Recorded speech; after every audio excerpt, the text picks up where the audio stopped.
আমি মোহাম্মদ আমিনুল ইসলাম। রাজনৈতিক পরিচয়? স্বেচ্ছাসেবক দলের আহ্বায়ক। আপনি যে আজকে লাইলাতুল কদর রাতে একটা ইবাদতের রাত, এই রাতে যে এই কাজটা করলেন, মানে কিভাবে করতে পারলেন?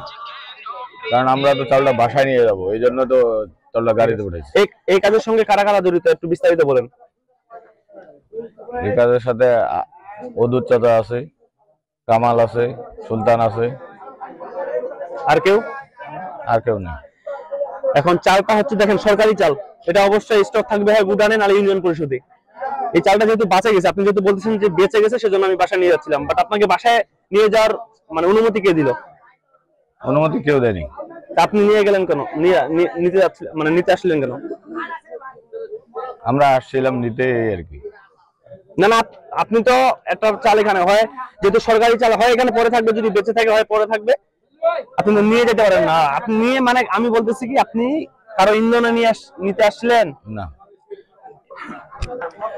আমার কথা হচ্ছে এটা সরকারি চাল, গরিবের চাল, এখানে হয়তো বা যদি বেঁচে যায় থেকে যাবে, হয় ইউনিয়ন পরিষদে থাকবে নাহলে যেখানে থাকা সেখানে থাকবে। আপনি কার পারমিশন এটা নিতে আসলেন? কারো পারমিশন না।